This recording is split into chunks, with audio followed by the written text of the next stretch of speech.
السلام عليكم ورحمة الله.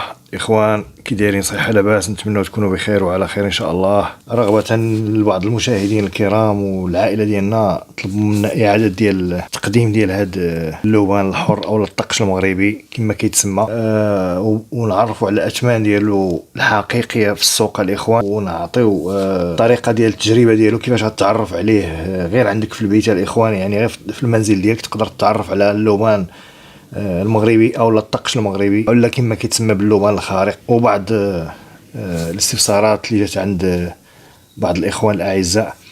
الاخوان اول حاجه بالنسبه للوبان بصفه عامه او لا الطقش المغربي الاخوان ما كيتجبدش قدام الثوم او لا كينجاد بليه الثوم. هذه الاخوان ما كايناش باش ما يبقاش يتم النصب عليكم او لا يتم النصب على الاخوان ديالنا بان راه ملي كنقرب الثوم مثلا كنقرب الثوم اللوبان راه كينجاد بليه او لا الثوم. هادشي الاخوان راه ما كاينش منه. طرق ان شاء الله غنعرفوا عليها كيفاش كيتم التعرف على اللوبان الحر او الطقش المغربي بالطريقه ديال المعرفه ديالو. اول معرفه الاخوان بالنسبه للوبان الحر، كتهز جوج ديال الاكواب ديال الماء، واحد فيه الملح واحد الماء عادي، وكتشد داك الكاس اللي غادي دير فيه الملح، غادي جوج ديال الملعقات ديال الملح كيتحركوا مزيان الاخوان، وكتخليو داك الملح حتى كيذوب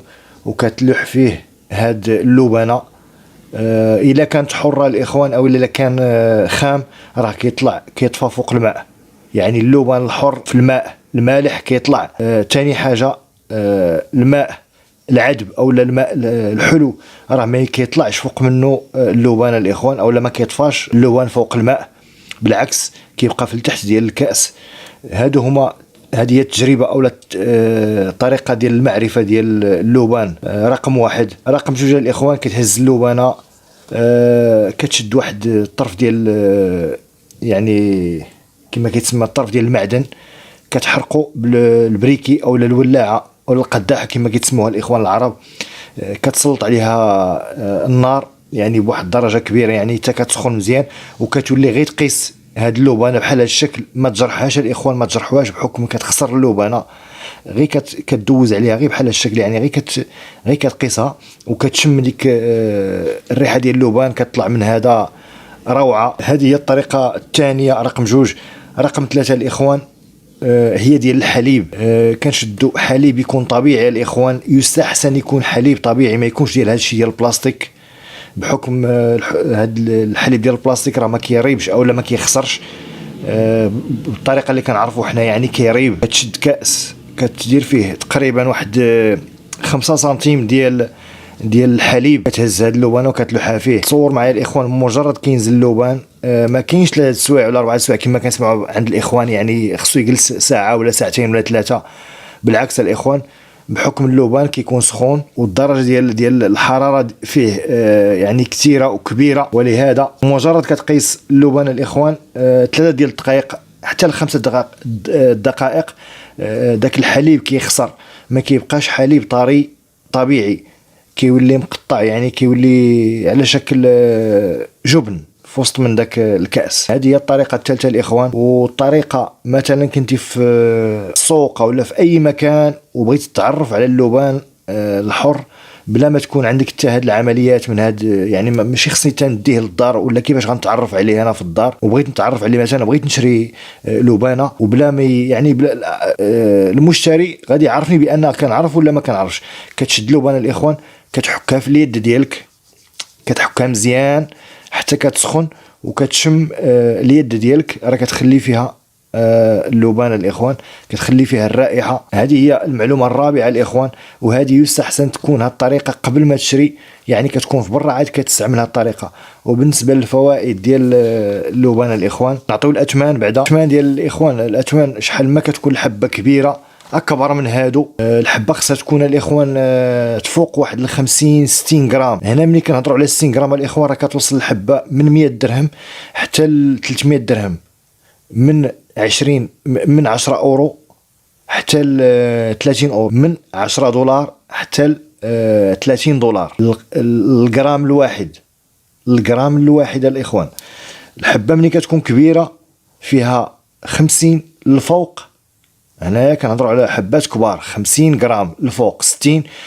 كتبدا من 100 درهم او لا من 10 اورو حتى ل 30 اورو.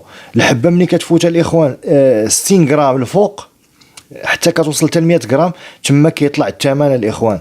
كيوصل الثمن ديال اللبانه الواحده او الغرام الواحد ملي كتبدا الحبه من 60 غرام حتى كتوصل ل 100 غرام. مثلا الا كانت عندك حبه 100 غرام الاخوان راه كاينه فلوس تما. كتبدا الحبه من 300 درهم او لا 30 اورو حتى 60 اورو. هذه كنهضروا على الحبه اللي عندها 60 غرام الفوق. كتوصل 150 غرام الاخوان الحبه، من 150 غرام للحبه ديال اللبان بحكم كيكون واحد الحجم عندها كبير. كتبدا الاخوان من 400 درهم حتى 1000 درهم الغرام الواحد. وشحال ما كتكون الحبه الاخوان كبيره شحال ما كتكون مزيانه وشحال ما كتكون عندك فيها فائده. هذا هو السر اللي كاين في هذا اللبان. ما كيبغيوش يوريوه لكم الاخوان، ويستحسن الاخوان تكون الحبات كبار كما كيعلم الجميع. الحبات شحال ما كيكونوا كبار شحال ما كيكونوا يعني عندهم قيمه. وكاين المغشوش الاخوان ردوا بالكم، راه كاين المغشوش. كاين واحد النوع كيجي من افريقيا، هذاك مصنع. وكاين ناس كتصنع هذا اللبان ولكن باين بانه بلاستيك. ملي كدوز عليه غير شويه ديال السخونيه الاخوان ما كيعطيش ديك الرائحه ديالو. بالنسبه للفوائد ديال اللبان الاخوان، سبحان الله، هاد اللبان الاخوان كما كيعلم الجميع بانه ديال شجر طبيعي. وكنقول بانه راه القرض ما بقاش بالنسبه لبعض الدول اللي عندها اللبان الخام. بالنسبه للمغرب معروف باللبان ديالو او الطقس المغربي. كما كيعلم الجميع بان الفوائد ديال اللبان الاخوان، الناس اللي عندهم الضيقه او لا لازم او لا الناس ما كتقدرش تتنفس، عندها مشكل في الجهاز التنفسي، ما كتستحملش اي رائحه كما بغات تكون. ولكن هذا اللبان الاخوان بمجرد كديرو يعني كتطلق ليه في الدار ديالك، راه كون على يقين بان داك السيد اللي كيكون مريض ولا عنده مرض في الصدر او لا ضيق التنفس، كون على يقين بان هذا ما غاديش يحس بانه راه كاين شي رائحه ماشي هي هذيك. الفائده الثانيه الاخوان بالنسبه للبان، ملي كيتبخر الاخوان في الدار اي حشره كما بغات تكون نوعها وبالتجربه الاخوان راه ما كتبقاش تدور عندك في الدار ديالك. وهذه القضيه بغيتي تجربوها الاخوان. ثاني حاجه، الناس اللي عندها ضغط الدم، هذا راه مهم بزاف ولكن فيه كميات قليله اللي خصو يتناولوها الاخوان بحكم الاطباء دابا كيقول لك استعمل اللبان لضغط الدم. ثاني حاجه الاخوان بالنسبه للناس ديال حافظه القران في واحد الحقبه زمنيه في المناطق ديال سوس، وبالاخص بحكم كما كنعرفوا بان شجره اللبان كتواجد في المناطق ديال سوس بكثره في واحد الحقبه. وكانوا الناس ديال سوسه الاخوان كانوا كيتعاطاو اللبان كيشربوه. وغادي تقول لي كيفاش كيتشربوا، غنعطيكم الطريقه الاخوان ديال الطريقه ديال الاستعمال ديال هذا اللبان. ولكن ما خش يستحسن ما يكثرش منه الانسان، حيت كما هو عنده منافع عنده اضرار عاوتاني كذلك مثال يعني يقدر تأذي به راسك. هاد الناس الاخوان ديال الفقهاء او لا حملة القرآن او لا الناس حفظات القرآن كانوا كيستعملوه كيشربوا الماء ديالو. الماء خصو يكون ساخن وكيتصفى. وكاين واحد الطرق غنوريكم كيفاش كانوا كيشربوه باش يوليو يحفظوا القرآن الاخوان. كم هذا كيدير واحد التنوير للذكاء. سبحان الله العظيم، كاين ناس كتعطي الاطفال ديالها باش كتولي عندهم واحد الذكاء خارق ولا يبقاو كيستعملوا هذا اللبان، راه مهم بزاف. كاين اللبان الاخوان الحر اللي كنهضر عليه الاخوان باش ما تبقاوش هزوا هذا البلاستيك وتبقاو تمشيو ديروا في هاد الحوايج هادي. كتشد اللبانه الاخوان يعني كطحنها مزيان او لا كتدهقها مزيان وكديرها في كاس ساخن، الكاس كبير ديال الماء ديال الشرب. ويستحسن يكون ماء طبيعي ديال المينيرال يعني ديال القنينات اللي كتباع في عند البائع او البقال. وكتسخنها مزيان كتشد داك اللبان كتدهقو مزيان في ماكينه ديال مولينكس او لا شي حاجه بحال هذا القبيل حتى كيولي بحال البودر. وكيتحط في داك الاناء وكيتخلط مزيان الاخوان كيتحرك مزيان داك الكأس، وكخصني نخليه 24 ساعة. 24 ساعة الإخوان خصو يبقى داك الماء يعني حتى كيرصى أي رواسب اللي كتبقى ديال اللبان كتهبط لتحت، تما الإخوان كتولي تشربوا. تقدر تشربوا على الريق، على أي حاجة. الإخوان راه مهم للصحة. هذه معلومات الإخوان اللي ما غاديش تسمعها من عند أيا كان إلا بعض الناس اللي كتكون عندها دراية بهاد اللبان والطريقة ديالو كيفاش كيتستعمل والفوائد ديالو الصحية على الصحة ديال الإنسان. كنوصي الناس اللي عندهم اللبان الإخوان ما يطلقوهش وما يبيعوهش بأبخس الأثمان.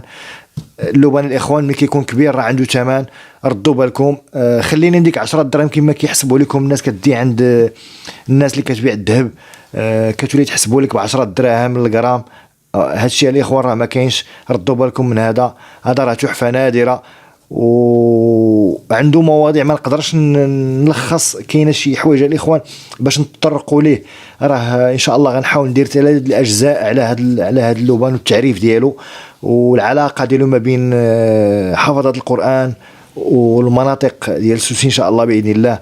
هذا الموضوع ان شاء الله راه مهم جدا. وتحيه للناس سوس، الناس القدماء اللي خلونا هذه البركه هذه ولا هذا الخير هذا، وراه باقي كنتعاملوا به لحد الان. كنشكركم بزاف. مع تحيات القناه، كنحيي العائله ديالي اللي انضمت للقناه، العائله الجديده والعائله كذلك ومثل القديمه، وكنشكروا جميع الناس على الدعم ديالهم. الى موضوع اخر ان شاء الله، ومع تحيات القناه الاحجار الكريمه، والسلام عليكم ورحمه الله.